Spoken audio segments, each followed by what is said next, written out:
Welcome back. The Reserve Bank has warned that a sovereign credit downgrade to junk status could result in interest rates rising rapidly. Governor Lesetja Kganyago was responding to a query about the implications of a downgrade. He was speaking at the bank's release of its monetary policy review last night. However, the bank reiterated that it's paused the rate hiking cycle for now because it sees the risks of higher inflation as having improved. The threats to higher inflation remain. These include the rand exchange rate and its proneness to weakness, higher food prices and a possible rise in wages.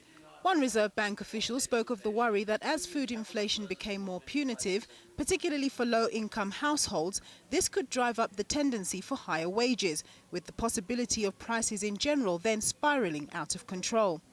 Despite the threats, the bank has concluded that inflation pressures have receded, citing lower oil prices and a limited pass-through of a historically weaker rand exchange rate.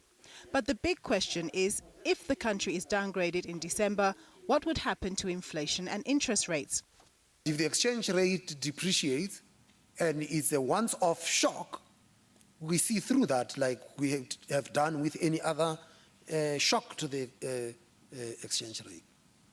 However, if it leads to a threat of second-round effects creeping in and inflation rising, monetary policy is bound to adjust.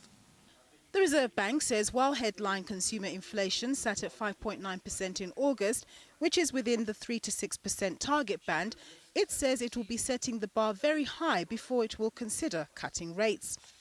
What the slides were showing is that although we get back into the target, projected inflation remains bubbling towards the upper end of the inflation targeting range. And so we say that we would like to see that inflation is comfortably within that target range. That is a higher bar to test.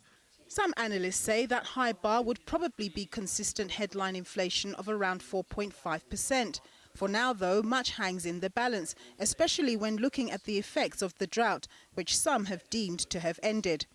Going around in the countryside, you do see that there's still a lot of sort of problems in the agricultural sector, and we do hope for rain. But if it doesn't come through, we might have more food price inflation than what the SARB maybe at this point in time hope for in the forecasts. Likewise, on the growth side, we might get a bit of a fillip from exports, and if that continues, that will help our growth side. So there's a lot of, I would say, balance risks that they point out, and we will need to see how that play out. But for the moment, I think they're very comfortable with a pause in the current hiking cycle.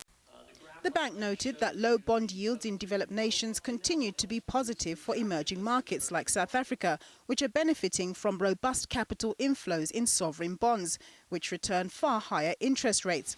But it also noted that in order for South Africa to become more attractive to investment, particularly foreign direct investment, it needed to address its structural economic problems to get the economy growing again.